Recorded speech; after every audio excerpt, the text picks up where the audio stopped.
Some amazing facts. अगर आप ये सोच रहे हैं कि जौहर और सती प्रथा एक ही है, तो आप पूरी तरह से गलत हैं।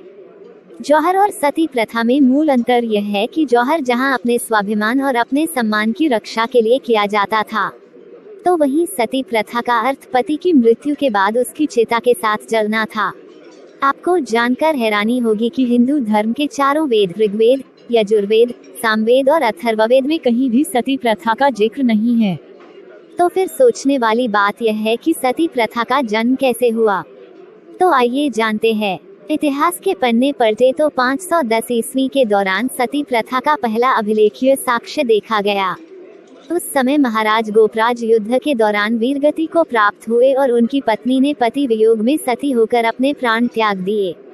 और इसी के बाद धर्म के ठेकेदारों ने इस प्रथा को मोड़कर समाज के सामने प्रस्तुत किया और एक नया रिवाज बना दिया कि पति की मृत्यु के साथ ही पत्नी को भी जला दिया जाए। इस प्रथा को कुछ औरतें खुशी खुशी करती थी, लेकिन कुछ औरतों को सिर्फ प्रथा के नाम पर उसे जिंदा जला देते थे। किसी को उनकी चीखें, दर्द कुछ नहीं सुनाई देता था। धीरे धीरे इस प्रथा ने भारत में अपने पैर पसार लिए। सदियों से यह प्रथा चलती रही, लेकिन अंग्रेजों ने इस प्रथा का विरोध किया। हालांकि इस प्रथा को धर्म से जोड़कर पेश करने वालों के आगे उनकी एक न चली, लेकिन फिर भी अंग्रेजों ने इसका प्रभाव कम करने की पूरी कोशिश की। 19वीं शताब्दी की शुरुआत में इस प्रथा को रोकने की हवा चल पड़ी और उसी दौरान औरतों के मसीहा बनकर आए राजा राम मोहन राय।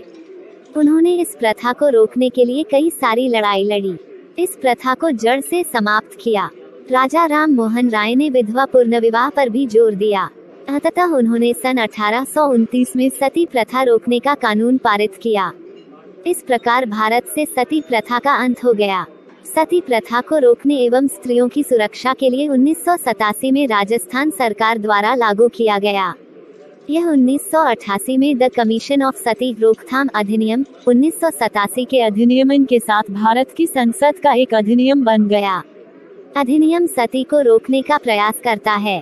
विधवाओं के जीवित रहने या स्वैच्छिक या मजबरन जलने या दफनाने और किसी भी समारोह के पालन के माध्यम से इस क्रिया के महिमामंडन पर रोक लगाने के लिए किसी भी जुलूस में भागीदारी, एक वित्तीय ट्रस्ट का निर्माण, एक मंदिर का निर्माण या किसी भी कार्रवाई के लिए एक विधवा की स्मृति को स्मरण करना या उसे सम्मानित करना जिसने सती किया। सती को पहली बार बंगाल सती विनियमन 1829 के तहत प्रतिबंधित किया गया था।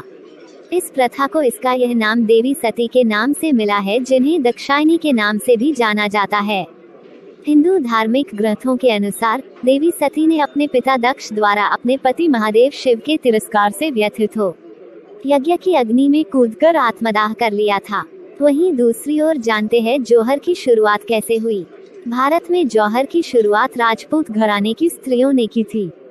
युद्ध में हार निश्चित हो जाती थी तो पुरुष मृत्यु पर्यंत युद्ध हेतु तैयार होकर वीरगति प्राप्त करने निकल जाते थे तथा स्त्रियां जौहर कर लेती थी, अर्थात जौहर कुंड में आग लगाकर खुद भी उसमें कूद जाती थी।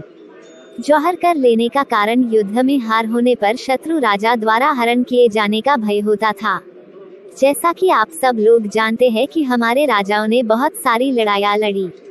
आक्रमणकारी राजा को हराने या मारने के बाद उनके राज्य पर कब्जा कर लेते थे और राज्य में मौजूद सभी स्त्रियों को अपना गुलाम बनाकर उनका शोषण करते थे।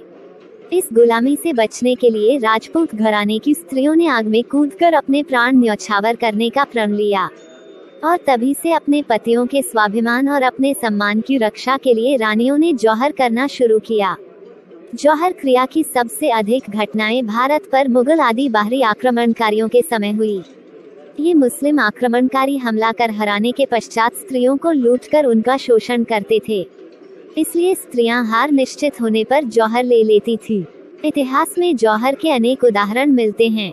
भारत का फर्स्ट जौहर कब हुआ इसकी कोई सही इन्फॉर्मेशन तो नहीं मिलती, पर कहा जाता है कि भारत का सबसे पहला जौहर अलेक्जेंडर के समय 336 और 323 बीसी के बीच किया गया था। इसकी इन्फॉर्मेशन हमें द अनाबेसिस ऑफ अलेक्जेंडर नामक बुक में मिलता है। बुक के अकॉर्डिंग अलेक्जेंडर ने भारत के नॉर्थ वेस्ट एरिया पर आक्रमण किया था, जहां पर अगालसुसी नामक जनजाति निवास करती थी।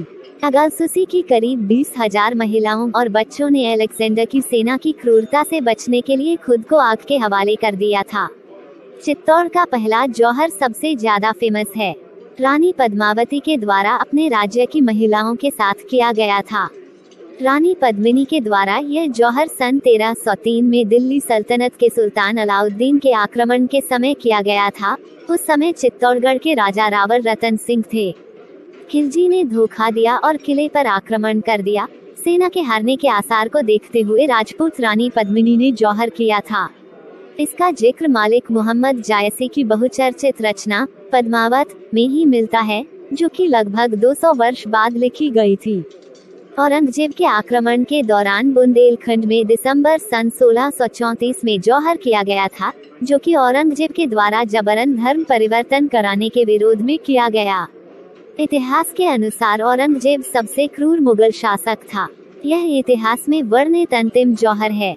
जौहर और सती प्रथा सिर्फ बाहर से देखने में एक जैसे लगती है, क्योंकि दोनों में ही महिलाएं दुल्हन की तरह सजकर खुद को आग के हवाले करती थी।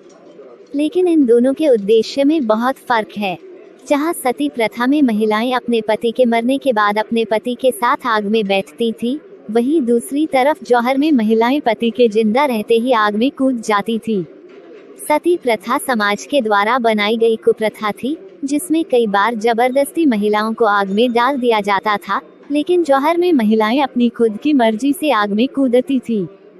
सती प्रथा में एक महिला खुद ही अपने पति के प्रेम या सामाजिक दबाव में अपने आप को आग के हवाले करती थी, जबकि जौहर का मुख्य उद्देश्य अपनी गरिमा एवं स्वाभिमान और मातृभूमि के लिए बलिदान देना होता था। सती एवं जौहर प्रथा दोनों में ही दूसरे मर्दों के हाथों से अपनी इज्जत सुरक्षित करने का उद्देश्य मिलता जुलता है। हालांकि जौहर में दुश्मनों के हाथ आने से अच्छा राजपूत महिलाएं खुद को जलाना बेहतर मानती थी, जबकि सती प्रथा सामाजिक डर ही सबसे बड़ा कारण था। सती प्रथा में एक बार में एक ही महिला आग में कुर्बानी देती थी, जबकि जौहर में एक साथ राजपूत रानियां एवं महिलाएं आग के कुंड में कूदती थी।